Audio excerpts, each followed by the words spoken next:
नमस्कार दोस्तों, always top के इस यूट्यूब प्लेटफॉर्म पे आपका बहुत बहुत स्वागत है। दोस्तों, अभी 13 तारीख को ही एलडीसी हाई कोर्ट का एग्ज़ाम है। इसके साथ साथ बहुत सारे जो राजस्थान के एग्ज़ाम्स हैं वो अभी लाइन टू लाइन ही होने वाले हैं, चाहे वो वीडियो का हो या वनपाल का हो, वन रक्षक का हो, वो सारे सारे लाइन टू लाइन ही आने वाले हैं। तो उसी के संदर्भ में हमने क्या कि एक सीरीज शुरू की है जिसके अंदर हम कोशिश करेंगे कि लगभग हर टॉपिक के, अन्यथा हर सब्जेक्ट के हम क्या करेंगे, इंपॉर्टेंट क्वेश्चन यहाँ पे लेके आएंगे। इंपॉर्टेंट नहीं होता है, आप कितने मर्जी बड़े से बड़े टीचर के पास चले जाइए, वो भी आपको ये नहीं कह सकता कि ये क्वेश्चन तो कंफर्म किया है। लेकिन दायरा एक चीज का हो सकता है कि जब वो क्वेश्चन, इंपॉर्टेंट क्वेश्चन आपको करवाए जाते हैं, उस टाइम आपको ये देखना होता है कि हमको वो क्वेश्चन कितने आ रहे हैं या फिर नहीं आ रहे हैं। उसी से ही डिसाइड होता है कि आपका वो टॉपिक कितना क्लियर है। ठीक है, तो आज मैं लेके आया हूं आपके लिए टॉप 25 क्वेश्चंस कल्चर के। इन क्वेश्चन को अगर आपने लगभग इसके 20 क्वेश्चन या 20 से प्लस क्वेश्चन अगर आप इससे कर पा रहे हो तो समझिएगा कि आपकी तैयारी बहुत अच्छे लेवल पे चल रही है। अदरवाइज आपको इसमें थोड़ा थोड़ा पढ़ने की जरूरत अभी पड़ेगी। कुछ क्वेश्चंस मैं इसके अंदर ऐसे लेके आया जो हो सकता है एग्जाम में न भी आए, लेकिन वो क्वेश्चन लाने का एक ही मतलब होता है ताकि आपको उस पर्टिकुलर टॉपिक की अच्छे तरीके से समझ हो। ठीक है, तो अपन स्टार्ट करते हैं आज की अपनी क्लास को। देखिए, सबसे पहला क्वेश्चन क्या आता है, पटेलिया, बिछिया व लालर क्या है।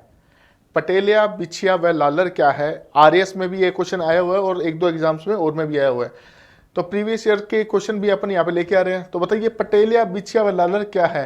क्या वो एक लोकगीत है, आभूषण के प्रकार है, लोक नृत्य है या फिर वस्त्रों के प्रकार है। तो देखिए, आपको सिंपल सा याद रखना है, ये क्या है, लोकगीत है।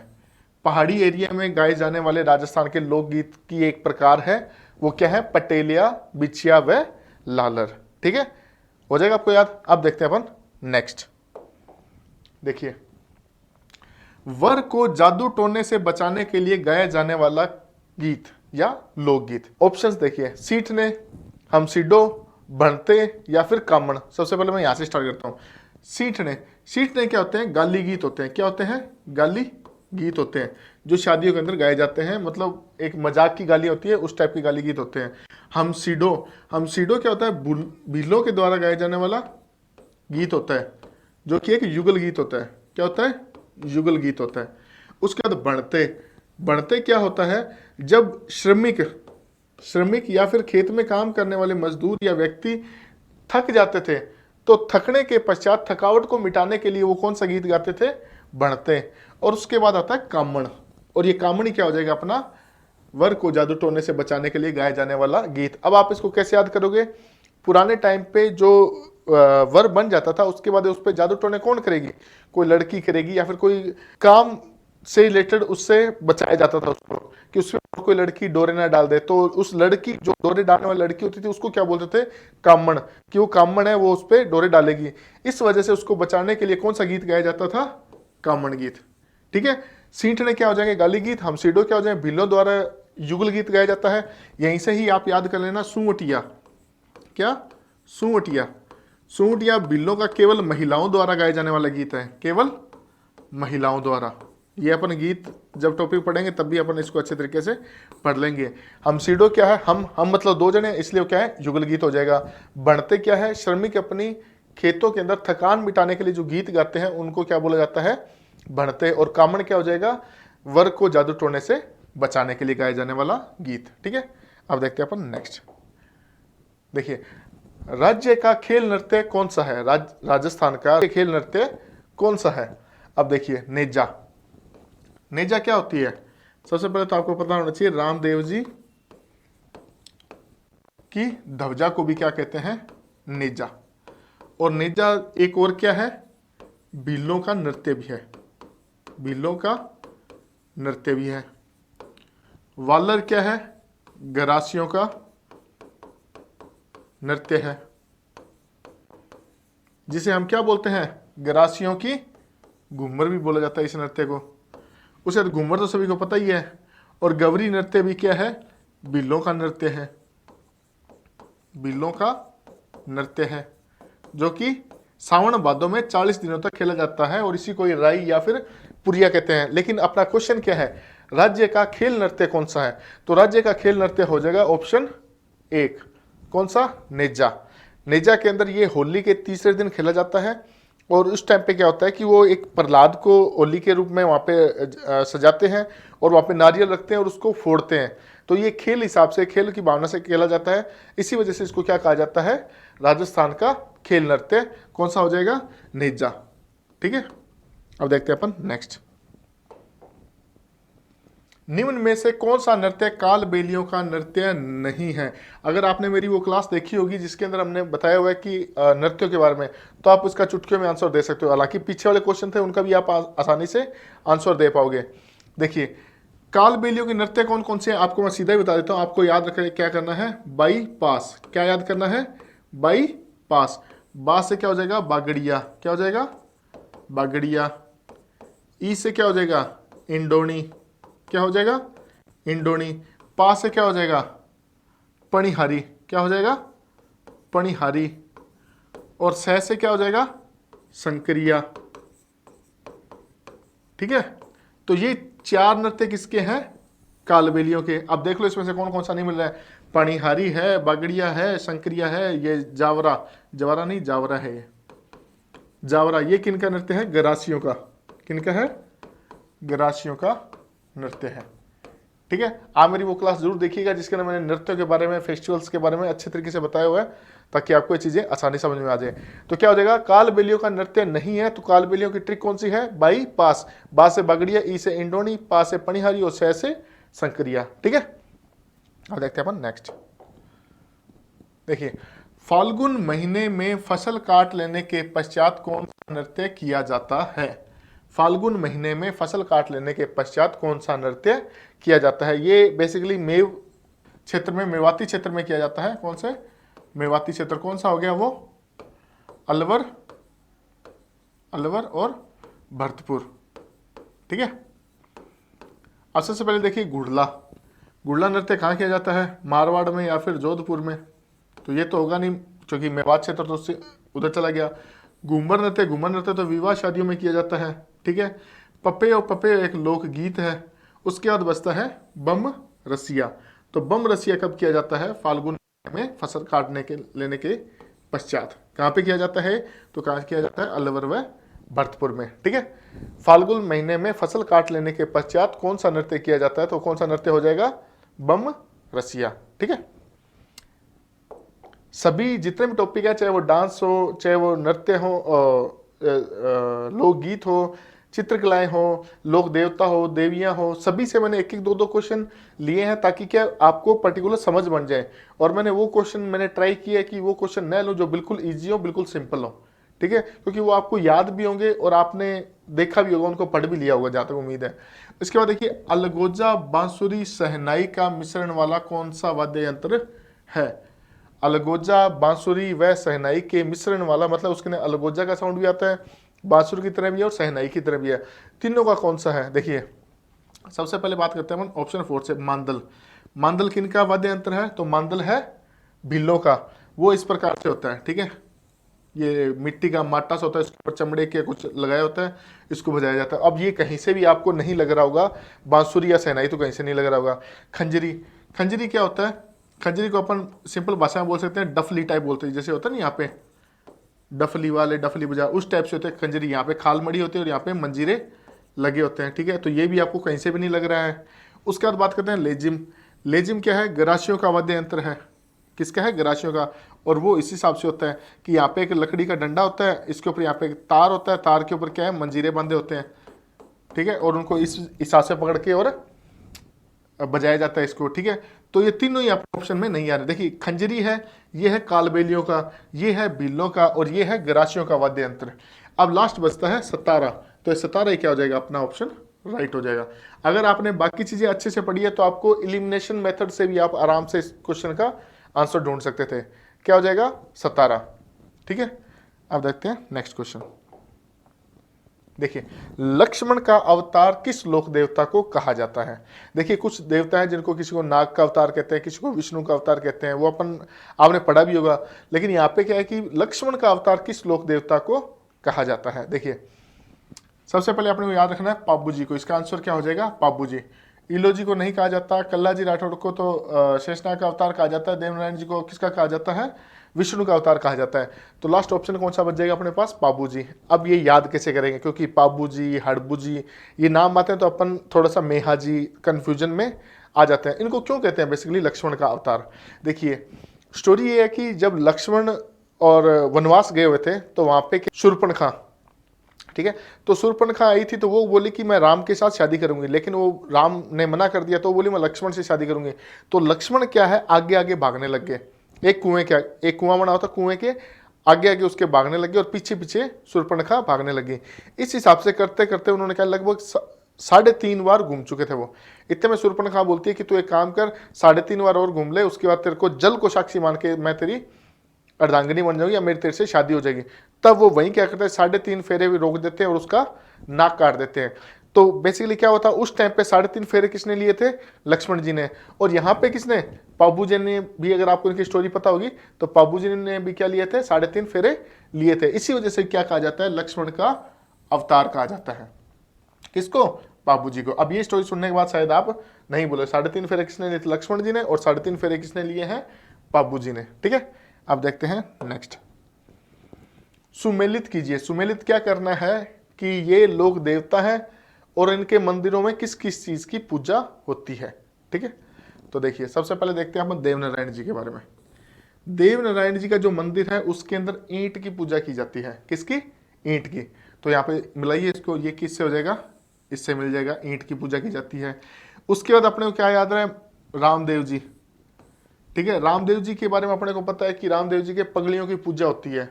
ठीक है, कुमकुमरा पगड़िया मंड्या आंगणिया अजमाल जीरा कंवरा। ठीक है, तो क्या हो जाएगा, रामदेव जी किसके हैं, पगड़ियों की पूजा की जाती है, तो वो इसके साथ मिल जाएगा।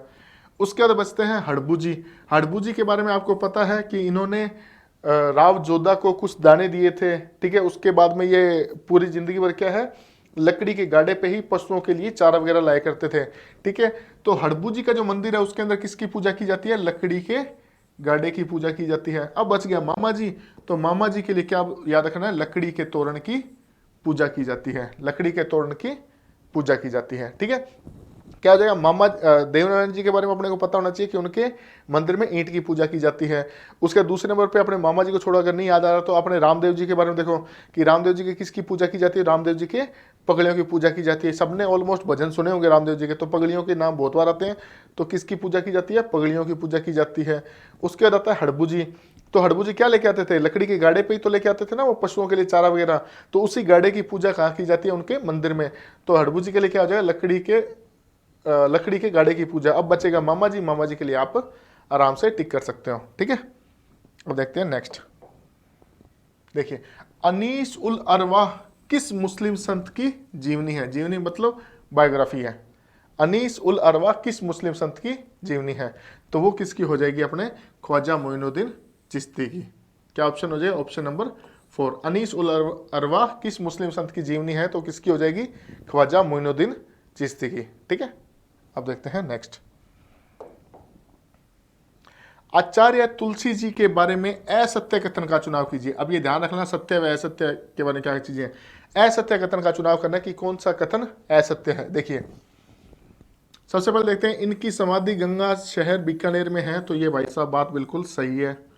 ठीक है, इन्होंने जैन विश्व भारती संस्थान की स्थापना की थी, ये भी बिल्कुल सही है।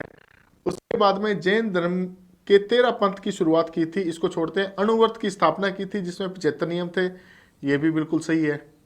ठीक है, अब अपने को सही सही बातें पता है तो अपने कह सकते हैं कि ये बात गलत हो जाएगी, ये क्या है, असत्य हो जाएगा। जैन धर्म के अंदर जो 13 पंथ की शुरुआत की थी वो किसने की थी, आचार्य भिक्षण जी ने या आचार्य भिक्षु जी ने की थी। आचार्य तुलसीदास जी तो क्या थे, इनके आगे आने वाले संत थे। ठीक है, तो ये क्या हो जाएगा, गलत हो जाएगा। कौन सा ऑप्शन इसमें राइट हो जाएगा, ऑप्शन नंबर 2। ठीक है, अब देखते हैं नेक्स्ट।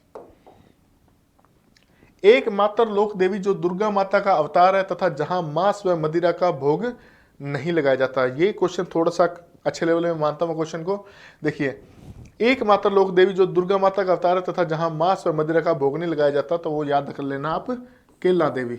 क्या है, केला देवी, जिसके अंदर लांगूरिया गीत गाए जाते हैं। तो कौन सी वो देवी हो जाएगी, केला देवी, ऑप्शन नंबर 2 इसका क्या हो जाएगा, राइट आंसर। अब देखते हैं नेक्स्ट। देखिए, भलका चौथ कब मनाते हैं?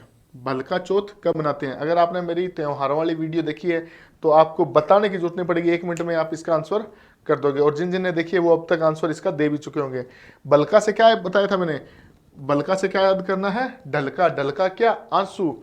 बलका से क्या याद करना है? ढलका। गाना है ना वो, आंख से ढलका आंसू और जा छलका शराब में। तो आंख से क्या ढलका? आंसू। क्या ढलका? आंसू। तो आ से क्या हो जाएगा? आश्विन। शय से क्या हो जाएगा? शुक्ल।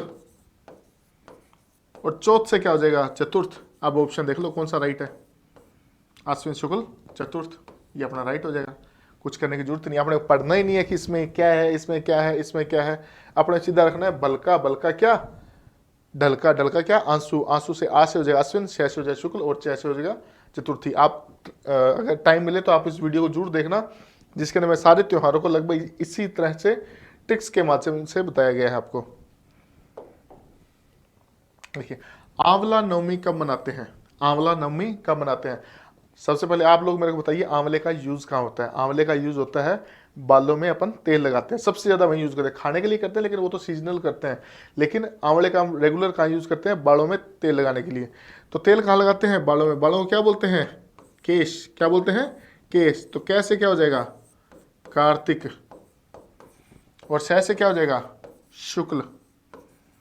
और नवमी से क्या हो जाएगा? नवमी। अब आपको कुछ और चीजें याद ही नहीं करनी, क्या किधर ऑप्शन है ना, कार्तिक शुक्ल नवमी, ये अपना ऑप्शन पड़ा, ये अपना राइट आंसर हो जाएगा। ठीक है, आपको कभी ये दिक्कत नहीं आएगी। अगर आपने मेरी एक और क्लास ले ली तो आपको सारी चीजें चुटकियों में याद हो जाएगी। ठीक है, और देखते हैं नेक्स्ट। बडालिया क्या है? बडालिया क्या है? एक लोक नाट्य है, या एक बावड़ी है, एक सूती मोटा वस्त्र है सर्दियों का, या फिर आदिवासियों में विवाह की मध्यस्थता करने वाला है? इसको अब याद कर लेना। वैसे तो मैं बता दूं, इसका राइट आंसर हो जाएगा आदिवासियों में विवाह की मध्यस्थता करने वाले व्यक्ति को क्या बोला जाता है? बडालिया। आज के बाद अगर आपके, जैसे कि कुछ लोग बोलते हैं समधी जी बोलते हैं, कुछ लोग सग्गा जी बोलते हैं, आपको क्या बोलना आज के बाद? आप तैयारी करें तो आपको क्या बोलना, जब भी कोई मिले ऐसे तो आप उसको क्या बोलना है? बडालिया जी, कि ये हमारे बडालिया जी हैं, ये हमारा बिचौला है, बिचौला नहीं, ये क्या है? हमारे बडालिया जी हैं। ठीक है, तो वहीं से आपको याद होने लग जाएगी सारी चीजें। बडालिया जी क्या है? आदिवासियों में विवाह की मध्यस्थता करने वाला व्यक्ति। देखते हैं नेक्स्ट। विवाह से संबंधित कौन सी रस्म नहीं है? विवाह से संबंधित कौन सी रस्म नहीं है? ये क्वेश्चन बढ़िया है, क्योंकि इसमें क्या है कि आपको थोड़ा सा, अब ये क्वेश्चन क्यों बनाया गया? इससे क्या होगा, आपको जो आपका ये टॉपिक है ना, वो टॉपिक अगर आपका शानदार अच्छे वाला तैयार होगा ना, तभी आप इसको कर पाओगे। ठीक है, तो क्वेश्चन क्या आगे हो गया? विवाह से संबंधित कौन सी रस्म नहीं है? देखिए, पाछोड़ी भी विवाह से संबंधित है। दांपा क्या होता है? दांपा मतलब वो वधु का मूल्य चुकाकर उससे शादी करना, वो भी विवाह से संबंधित है। हाथी वेड़ो भी किससे संबंधित है? वृक्ष को साक्षी मान के, या फिर इस प्रकार से, ये भी विवाह की रस्म होगी। ये भी विवाह की है, ये भी विवाह की, और ये भी विवाह की है। तो बच गई कौन सी? लोकाई। तो अपना आंसर क्या हो जाएगा? लोकाई। ये रस्म नहीं है, जबकि ये लोकाई क्या है? मृत्यु भोज की रस्म है, भिल्लों के अंदर या फिर आदिवासियों के अंदर होती है। ठीक है, अब देखते हैं अपन नेक्स्ट। देखिए, नेक्स्ट क्या है? ठेपाड़ा क्या है? क्या बोला जा रहा है? ठेपाड़ा क्या है? क्या ये एक विवाह की रस्म है, या फिर बिल्लों की तंग धोती है, भील महिलाओं की चुनरी है, या फिर क्या है? ये एक वाद्य यंत्र है। ठीक है, तो ठेपाड़ा क्या है? ठेपाड़ा आपको याद रखना है। ठेपाड़ा क्या है? बिल्लों की क्या है? तंग धोती है, और इसको आप इंपॉर्टेंट भी मार्क कर लेना। ठीक है, ठेपाड़ा क्या है? ठेपाड़ा बिल्लों की क्या है? तंग धोती है। ठीक है, वस्त्रों के बारे में जब अपन पढ़ेंगे तब मैं आपको ये चीजें अच्छे तरीके से रटा दूंगा, एक एक चीज को मैं आपको इसे लाइन वाइज याद होगी कि हाँ, ये आभूषण ये है, इस आभूषण का यहाँ पे यूज होता है, इसका यहाँ होता है, इसका यहाँ होता है, इस वस्त्र का यहाँ यहाँ यूज होता है। ठीक है, तो वो चीजें आप टेंशन मत लेना। ठेपाड़ा क्या है? अभी के लिए आप देख लो कि क्या है? बिल्लों की क्या है? तंग धोती है। नेक्स्ट देखते हैं अपन। विवाह में दुल्हा दुल्हन की जूतियों को क्या कहा जाता है? विवाह में दुल्हा दुल्हन की जूतियों को क्या कहा जाता है? देखिए, लंपा लंपी है ना, ये तो है गोटे का प्रकार है। क्या है? गोटे का प्रकार। गोटा समझते हो ना आप सभी लोग? चुनरी के नीचे लगने वाला गोटा या फिर ओढ़नी के नीचे लगने वाला गोटा, उस गोटे का प्रकार क्या है? लंपा लंपी। चक्का सेवरा, कालबेलियों की चुनरी है ये, ठीक है। और ये पीरिया, पीरिया क्या है? आदिवासियों के अंदर जो दुल्हन हुआ करती है, वो जो कपड़े पहनती है उसको क्या बोलते हैं? पीरिया। आदिवासी दुल्हन के कपड़े, दुल्हन के कपड़े। चक्का सेवरा हो गया कालबेलियों की चुनरी, काल बेलियों की चुनरी। अब बच गया बिनोटा, तो बिनोटा क्या हो जाएगा? अपना राइट आंसर हो जाएगा। ये क्या हो जाएगा? विवाह में दुल्हा दुल्हन की जूतियों को बिनोटा कहा जाता है, ठीक है। अब देखते हैं नेक्स्ट। निम्न में से कान का आभूषण कौन सा है? निम्न में से कान का आभूषण कौन सा है? देखिए, आभूषणों को रटना होगा ना, तो अपन उनको उनके हिसाब से ही रटेंगे, उनके यूजेस के हिसाब से, छोटी छोटी ट्रिक के माध्यम से। देखिए, सबसे पहले देखते हैं तिमणिया। तिमणिया जब भी आए, मुश्किल से हर अंग है उसका ज़्यादा से ज़्यादा 10 से एक आभूषण होंगे और उनको अपन उनकी ट्रिक्स के माध्यम से याद करेंगे। जैसे याद की तिमणिया, तिमणिया से क्या दिमाग में आ रहा है आपको? तिमणिया से जिमणिया, जिम्मे कहाँ से? मुंह से या फिर गले से, मतलब गले के अंदर होके जाएगा, तो ये क्या आभूषण हो जाएगा? गले का आभूषण। इसको क्या पढ़ना अपने को? जिमणिया। नौगरी, नौगरी मतलब नौकरी। भाई साहब, अगर तेरे पास हाथ सलामत है ना, तो तू जाके क्या कर? नौकरी कर, ठीक है, पैसे कमा। तो नौकरी क्या हो जाएगा? हाथ का आभूषण हो जाएगा। तिमणिया क्या हो जाएगा? गले का आभूषण हो जाएगा। उसके बाद हो जाएगा दामना। दामना मतलब दाम पूछते हैं। दाम कैसे पूछते हैं अपन? ऐसे पूछते हैं ना, उंगली से पूछते हैं। तो ये किसका हो जाएगा? उंगली का आभूषण हो जाएगा। उसका लास्ट बचता है झेला झमेला। जो व्यक्ति कान का कच्चा होता है ना, उसके परिवार में सारा दिन झेला झमेला ही रहता है, या उसके ऑफिस के अंदर, उसके कार्यस्थल के अंदर हमेशा झेला झमेला ही रहता है, क्योंकि वो हर किसी की बातों में आ जाता है, ठीक है। तो झेला झमेला यानी कि जो बंदा कान का क्या होगा? कच्चा होगा, उसी के घर पे क्या होगा? झेला झमेला। तो ये क्या हो जाएगा? कान का आभूषण। सारे आभूषण मैं लगभग इसी तरह से पढ़ाऊंगा आपको मैं, कि तिमणिया से क्या बन जाएगा? जिमणिया। दामना से दाम पूछना। नौकरी मतलब हाथ है तो भाई नौकरी कर, ठीक है। उसे झेला झमेला मतलब जो कान का कच्चा होगा वही क्या होगा? झेला झमेला। और मैं इतनी बार आपसे ये क्वेश्चन पूछ लूंगा और इतनी बार रिपीट कर दूंगा कि ये चीजें जब भी आपके सामने आएगी ना, तो आप चुटकियों में इसका आंसर देके आगे निकल जाओगे, ठीक है। तो आप देखते हैं नेक्स्ट। देखिए, किस चित्र शैली को पक्षी शैली भी कहा जाता है? किस शैली को पक्षी शैली भी कहा जाता है? तो वो कौन सी शैली हो जाएगी? बूंदी शैली। कौन सी हो जाएगी? बूंदी शैली। इस चीज को आपको याद करना है। किस शैली को पक्षी शैली भी कहा जाता है? तो वो कौन सी हो जाएगी? बूंदी शैली। अब देखते हैं नेक्स्ट। किस चित्र शैली में महिलाओं को शिकार करते हुए दिखाया गया है? ऑप्शन में देखिए, कोटा शैली, उनियारा शैली, अलवर शैली और मेवाड़ शैली। किस शैली में महिलाओं को शिकार करते हुए दिखाया गया? तो वो कौन सी शैली के अंदर दिखाया गया है? ऑप्शन नंबर 1 इसका राइट आंसर हो जाएगा। क्या है? कोटा शैली के अंदर, ठीक है। अब देखते हैं नेक्स्ट। पश्चिमी राजस्थान में काशिदगारी को क्या कहते हैं? पश्चिमी राजस्थान में की जाने वाली काशिदगारी को क्या कहते हैं? तो वो कहते हैं उसको भरत। क्या बोलते हैं? भरत। ये हो जाएगा अपना राइट आंसर। देखिए, बादले तो क्या है? पानी का जो बर्तन होता है, जस्ते का बर्तन होता है, उसके ऊपर मतलब कि कारीगरी करना, उसको बोला जाता है बादले। पेचवर्क क्या होता है?